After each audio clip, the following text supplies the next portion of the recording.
Maintaining a septic system not connected to municipal sewage systems, ensuring the proper disposal of wastewater.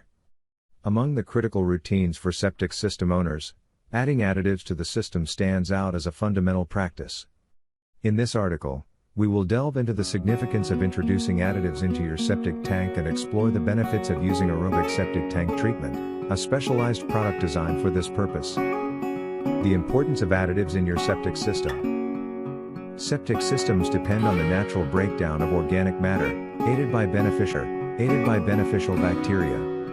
These microorganisms play a pivotal role in breaking down solid waste, transforming it into liquid or gas that can safely exit the septic tank. However, various factors can disrupt this natural process, leading to issues like backups and unpleasant odors.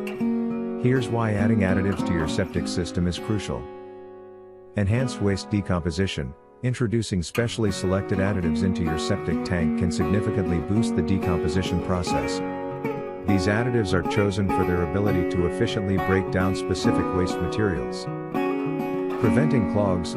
Over time, solid waste can accumulate in your septic tank, potentially causing clogs in the system. Regularly adding additives can prevent these clogs from forming, ensuring the smooth flow of wastewater. Reducing odors. Septic tanks can emit unpleasant odors when the decomposition process is not functioning correctly. Additives help maintain a balanced microbial ecosystem, minimizing odors. Understanding aerobic septic tank treatment. Aerobic septic tank treatment is a specialized product designed to enhance the activity of additives within your septic system. Here's what you need to know about it. Additive strains. Aerobic septic tank treatments contain a carefully crafted blend of additive strains that thrive in oxygen-rich environments. These additives are highly efficient at breaking down solid waste. Available volumes. These products come in various volumes, typically tailored for septic systems of different capacities. Options are available for 400, 500, 1,000, or 1,500 gallon septic tanks, ensuring you have the right amount of treatment for your specific system.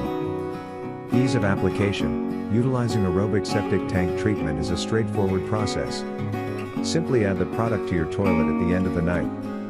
This can be done once or twice a year, depending on your septic system's needs. Preventing backups and odors. Incorporating aerobic septic tank treatment into your septic system maintenance routine can effectively prevent backups and odors. Here's how it works. Regular treatment.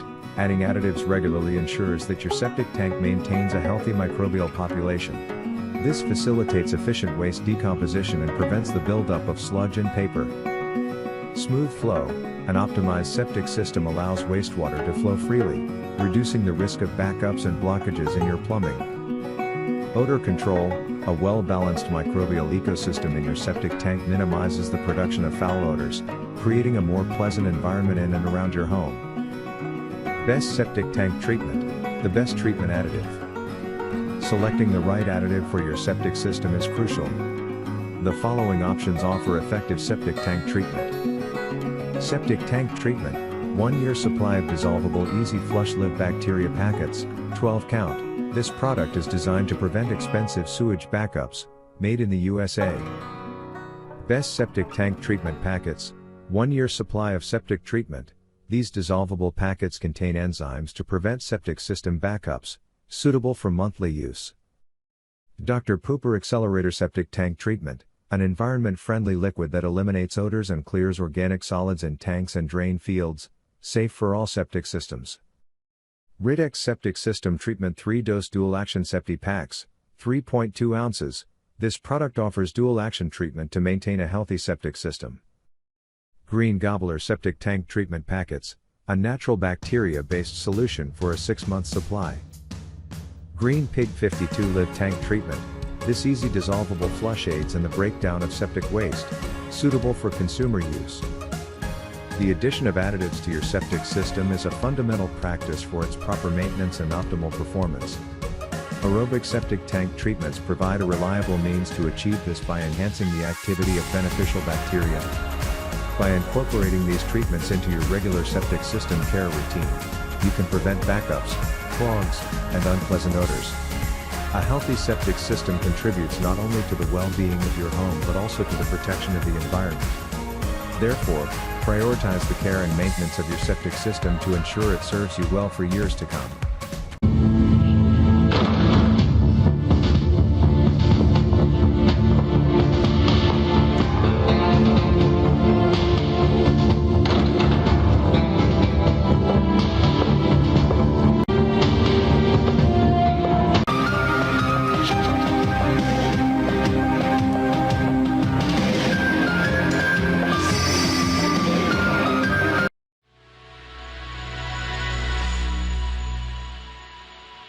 The following is a production of New Mexico State University.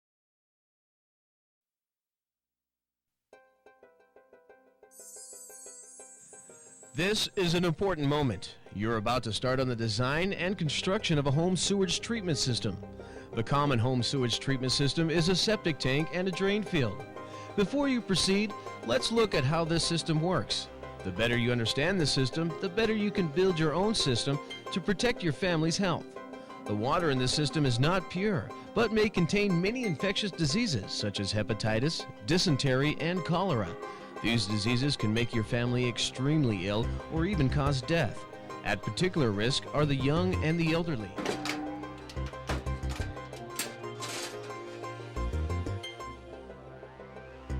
There are two main parts to your home wastewater treatment system. The first part is the septic tank that removes solid material. The second part is the drain field that disposes of the wastewater. The septic tank is usually divided into two sections or compartments. The first compartment removes grease and solids that will plug up the drain field and cause it to fail quickly. It is critical that the tank not become overfilled with these waste solids. This is why the septic tank serving a home should be pumped every 2 to 5 years. The first compartment is so important that there is a backup compartment to ensure that the septic tank doesn't fail in doing its job. If the tank should fail to retain the grease and solids, the drain field will become plugged, and the partially treated sewage will surface where family members may be exposed to the disease-carrying bacteria. The wastewater leaves the septic tank and is distributed over the drain field area. The drain field is where the rest of the sewage treatment takes place. The bacteria in the soil under the drain field treat the sewage and destroy the disease-carrying bacteria before they reach the groundwater. The soil that treats the sewage must be protected from oil, grease, and solids. This is the main job of the septic tank. To ensure long life of your septic system, the drain field must be designed using the correct soil type or soil absorption rate, large enough to treat wastewater, not just get rid of it, and separated from the groundwater and fractured bedrock by the appropriate distance.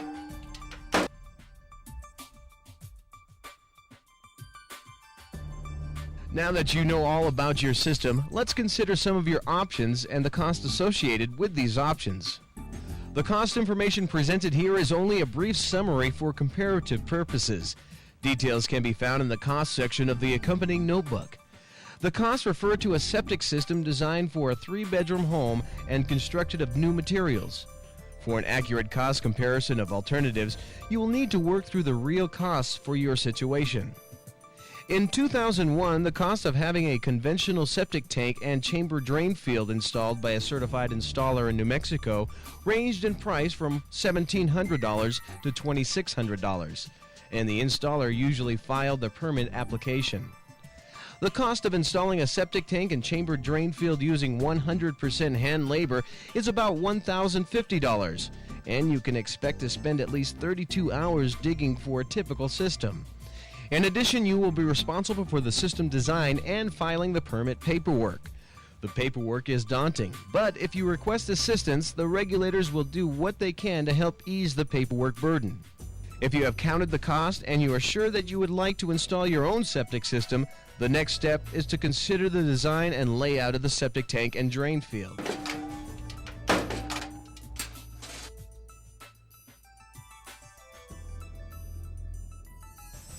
Begin your design with a site drawing showing the following points of interest: property lines, building locations such as your house and garage, driveway and sidewalk locations, water well on the house site and wells on the neighboring property, surface waters and arroyos, elevation lines, and electric, gas, cable, and other utilities. Your lot plat is ideal for this purpose because it has been surveyed by a registered land survey and is drawn to scale. Using this drawing, the approximate area of an average septic tank system can be used to check whether your lot is large enough to comply with minimum setback requirements. Assume your system will service a 3-bedroom house on moderately permeable soils. Assume the tank will be about 12 foot by 8 foot and the drain field will be 2 sections 10 feet apart, 100 feet long. Sketch this system on your plat and draw in the setbacks. This drawing is of adequate detail and quality to satisfy most regulatory agencies. The drawing used for your permit application must match your final design. Check your approximate drawing, and if you cannot meet the general setbacks, there is no point in proceeding with the rest of the design. It is time to rethink the project. If the system appears to meet the setback requirements, it is time to do a detailed design.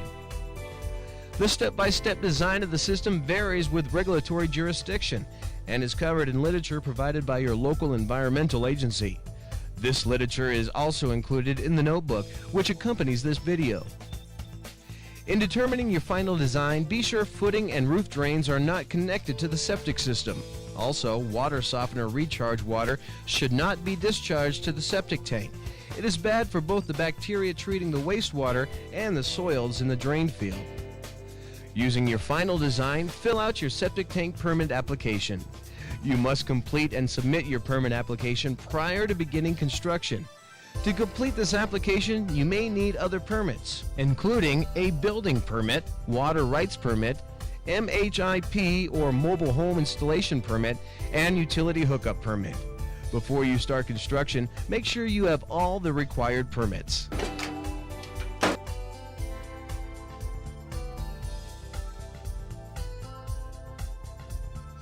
To begin construction, check that the following tools and supplies are available.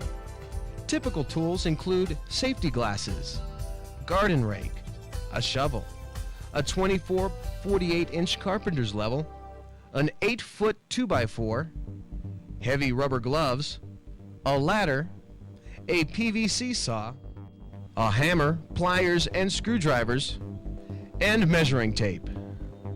You may also need the following supplies: PVC glue, PVC cleaner, bituminous sealer such as mastic, stakes, mason string.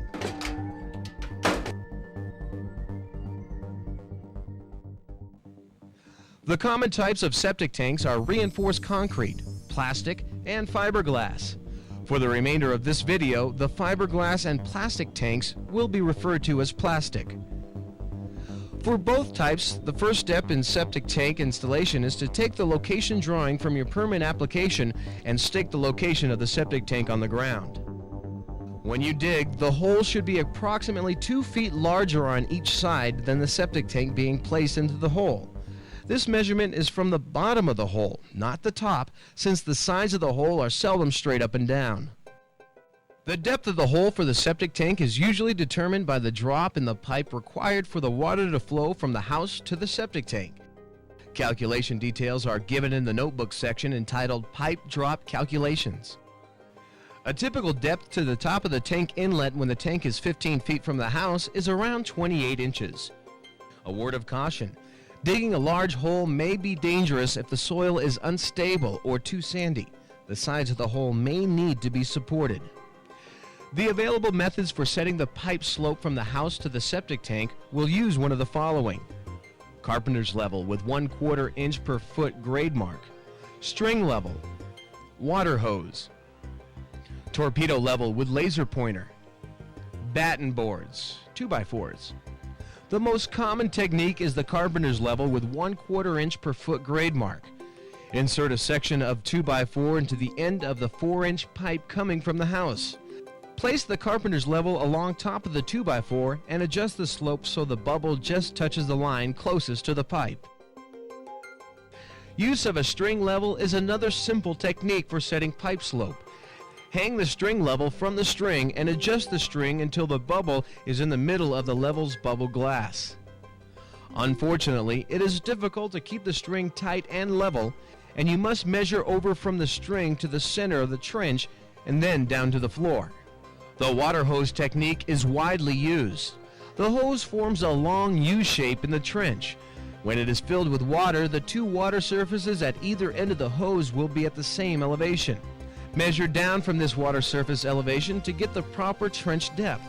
A manufacturer makes a kit of this type with screw-in ends, clear tubes, and marks on the tubes.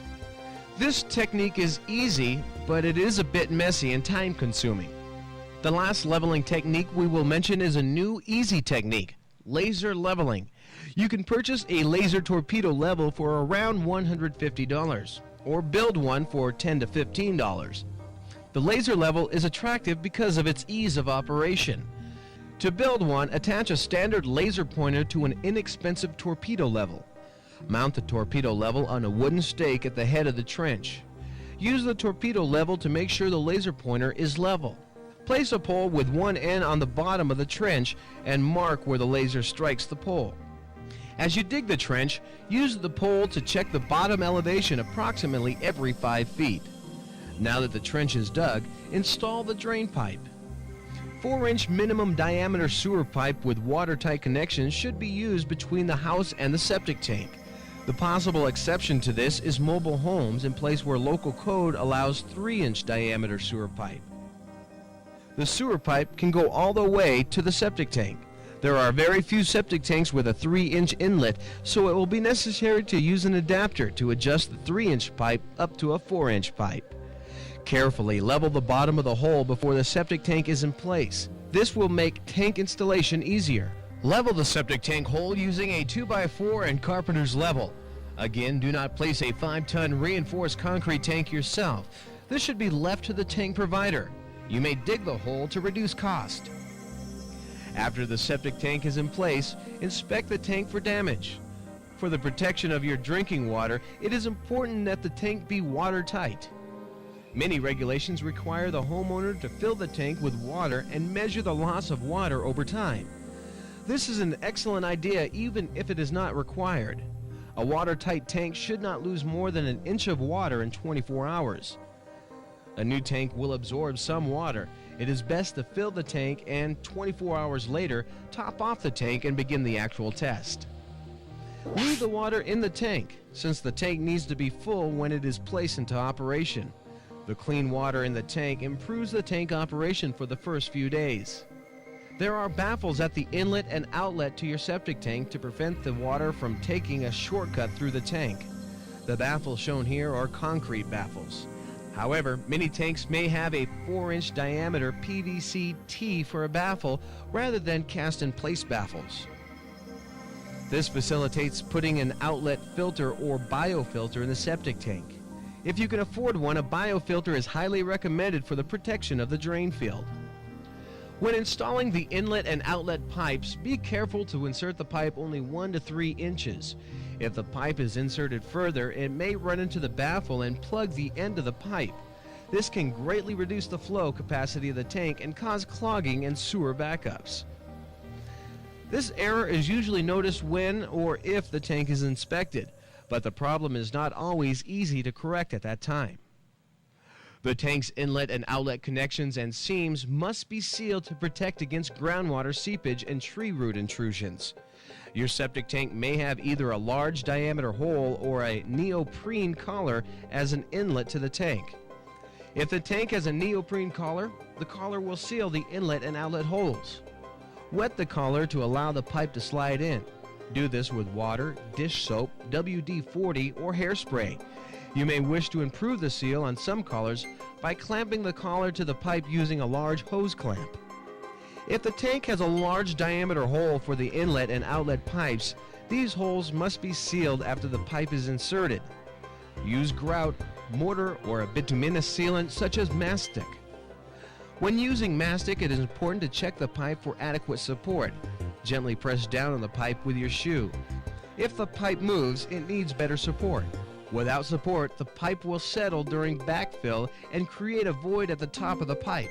This may cause problems later if the tank must be hydraulically tested before it is put into service.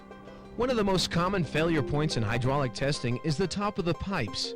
After the seams have been sealed, your tank is ready to be inspected and, if required, hydraulically tested. Now it is time to install the outlet pipe from the septic tank to the drain field. Use a 4-inch minimum diameter sewer pipe with watertight connections between the septic tank and the drain field. Some regulations allow the use of less expensive pipes here, but tank settling may snap the lower quality products. Once the inlet and outlet pipe and tank cover are installed, the septic tank can be backfilled. But before you backfill, allow for easy long-term access to your tank for future inspection and maintenance. The septic tank location is often a critical piece of information that is lost with time. Proper installation and marking of access ports can save a lot of headaches in the years to come. It is also wise to tape a septic tank location map to the inside of the master bedroom closet. Backfill the soil over the tank to a height of 6 inches to allow for settling and to divert surface runoff. If your tank is plastic instead of reinforced concrete, the excavation and leveling steps are the same as for those for the concrete tank. The difference is in placing and backfilling the tank. When using a plastic tank, many manufacturers suggest that a 6-inch bed of clean sand be placed in the bottom of the hole and leveled prior to placing the tank in the hole. The backfilling operation is extremely important with plastic tanks. Begin by filling the tank with water to 1/4 the sidewall depth. Place the top on the tank when backfilling a plastic tank. Without the top in place, the hole can become deformed during backfilling, so that the cover cannot be installed after the backfilling is complete. You can both remove and replace the top every time you add water, or you can add the water through the inlet pipe. But the top must be in place as the soil fills the gap around the tank. The water in the tank will keep the soil from crushing the tank walls as the backfilling is performed. Do not overfill the tank or it will bulge. The water and soil provide balancing forces during the backfilling. Backfill the tank up to the water elevation using pure native soil without rocks. Fill another 1/4. Total depth is now 1/2 of the tank depth. Repeat the backfilling operation. Continue this activity until the tank is buried. Again, backfill the soil 6 inches over the top of the tank. Whether your septic tank is plastic or concrete, fill it with clean water before you put it into use. The full tank allows the baffle between the first and second compartment to keep the soils in the first compartment and away from the drain field. If any septic tank is left idle for a period after it is installed, it should be filled with water. If there is no water in the tank and the groundwater rises, the septic tank may float out of the ground. Although it may not come clear out of the ground, it may shift enough to break pipes and disrupt the drain field.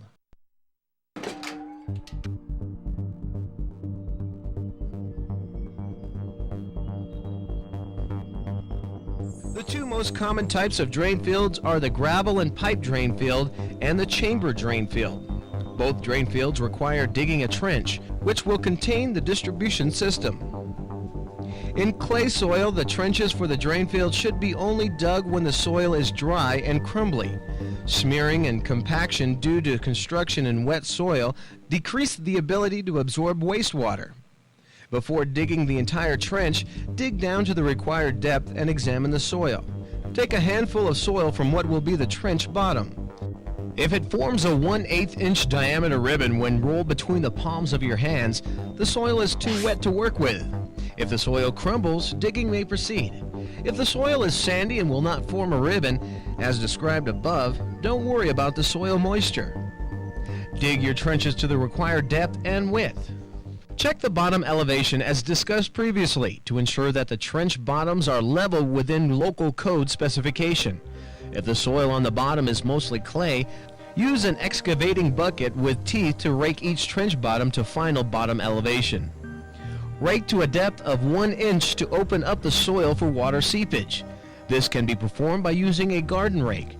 It is critical that the teeth of the rake penetrate well into the surface and break up any smearing of clays that might be present on the surface of the soil. If you use a backhoe, attach fabricated raker teeth to each side of the bucket. Keep the backhoe bucket perpendicular to the trench bottom to minimize compaction. If the soil is sand or caliche, it will not be compacted, so there's no need to worry about these issues. To prevent further compaction, try not to walk on the finished trench bottom.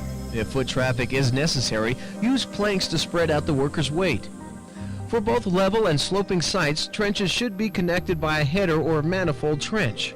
The far ends of the trenches may be connected on the level sites to further improve wastewater application. If you have only 1 or 2 trenches, many regulations require no distribution box. However, if you have more than 2 trenches, a distribution box may be required. Check your local regulations.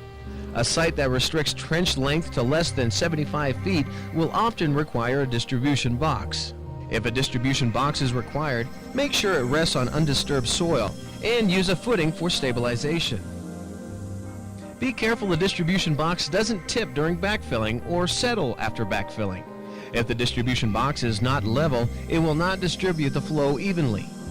When constructing a chamber drain field, it is very important that the trench from the septic tank to the drain field be level.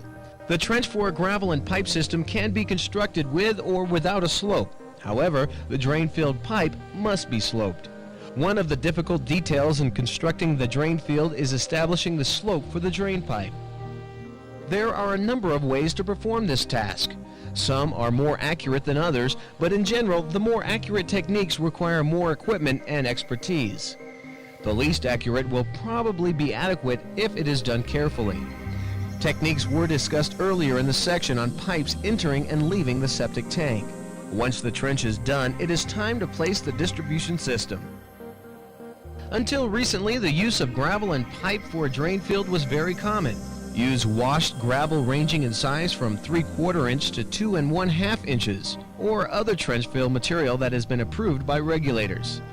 Carefully place the gravel over the bottom of the trench to a depth of 12 inches or regulation depth.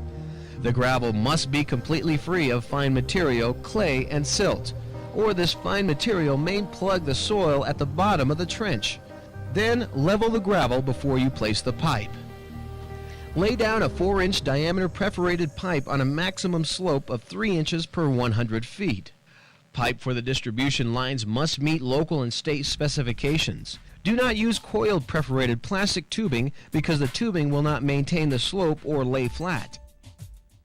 These steps of placing the bottom gravel and placing and leveling the pipe can be combined into a single operation by placing the pipe on standoffs or chairs, which hold the pipe at the desired elevation. The gravel is then simply dumped in and smoothed off. During the assembly of the plastic piping in the trenches, it is important to ensure that the perforations are not at the bottom of the pipe. Ensure outlet holes are at 4 and 8 o'clock positions and do not point straight down. Place caps at the end of the pipes if they are not connected. Carefully cover the pipe network with additional washed gravel or approved aggregate to a depth of at least 2 inches above the top of the pipe. Next, place a backfill barrier such as a synthetic fabric filter or 4 to 6 inches of marsh hay or straw or untreated building paper over the gravel cover. Backfill to 6 inches above ground level. This completes your traditional gravel and pipe drain field. Chamber drain fields are quickly becoming more popular than gravel and pipe drain fields. The trench preparation for the installation of chamber systems is the same as traditional gravel and pipe drain fields. However, there must be no slope on the trench bottom. The chamber systems have a number of distinct advantages. There is no rock to handle. The materials for an entire drain field can be loaded on a single pickup truck. The assembly can be performed by one person, and there are no special tools required. But there are a number of cautions. Some manufacturers claim a chamber drain field can be sized smaller than a gravel and pipe drain field. Do not reduce the size or length of the drain field when using the chamber system. This may lead to early drain field failure. The drain field should be sized the same for a gravel and pipe system. Also, the chamber system is susceptible to certain types of damage. It is important to keep gophers, prairie dogs, and other burrowing animals away from the chamber system. If they burrow into the chamber, standing water such as irrigation or rain may flow through the opening from the ground level into the chamber, and the water may fill the chamber with soil, requiring replacement of the drain field. Chamber system assembly is very simple. Screw the splash plate onto the bottom of the end plate for the first chamber. Screw the end plate into the inlet end, which is the end without interlocks on it. This is the end that will be closest to the septic tank. Do this at your convenience, outside of the trench or in the trench. Place this assembled unit in the trench with the interlocks facing downstream. Place the pipe through the inlet opening and position it so the end of the pipe is over the splash plate. In a chamber drain field, the pipe brings the water into the system but does not extend into the system. Connect the remaining chambers together to form the desired length of the trench. Ensure the interlocks are fully engaged. You may also choose to screw the joints together. As you place each section of the chamber, check that the trench is level. Screw the closed end plate to the downstream end of the last chamber. If the system is to be either a loop system or a series system, use an open end plate instead of the closed end plate. It is critical with these chamber systems that the sides of the systems be filled prior to backfilling. This provides support for the arch so that the chamber does not collapse or cut into the underlying soil during backfilling. Fill the sidewall area to the top of the slots with native soil and walk the soil into place. Now the chamber system is ready for the trench to be backfilled. For both the chamber and gravel and pipe drain fields, the trenches should be backfilled with the excavated soil and then smoothed off. Individual trenches can be dug and completed in sequence for ease of construction. Settlement may take 6 to 12 months. To prevent erosion, sod or seed the construction site immediately using grasses adapted to the area. At last, you have completed your septic tank and drain field system. With proper care and maintenance, it will serve you for 20 or more years. Proper care includes pumping every 2 to 5 years. Enjoy your new system and care for it well.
The preceding was a production of New Mexico State University.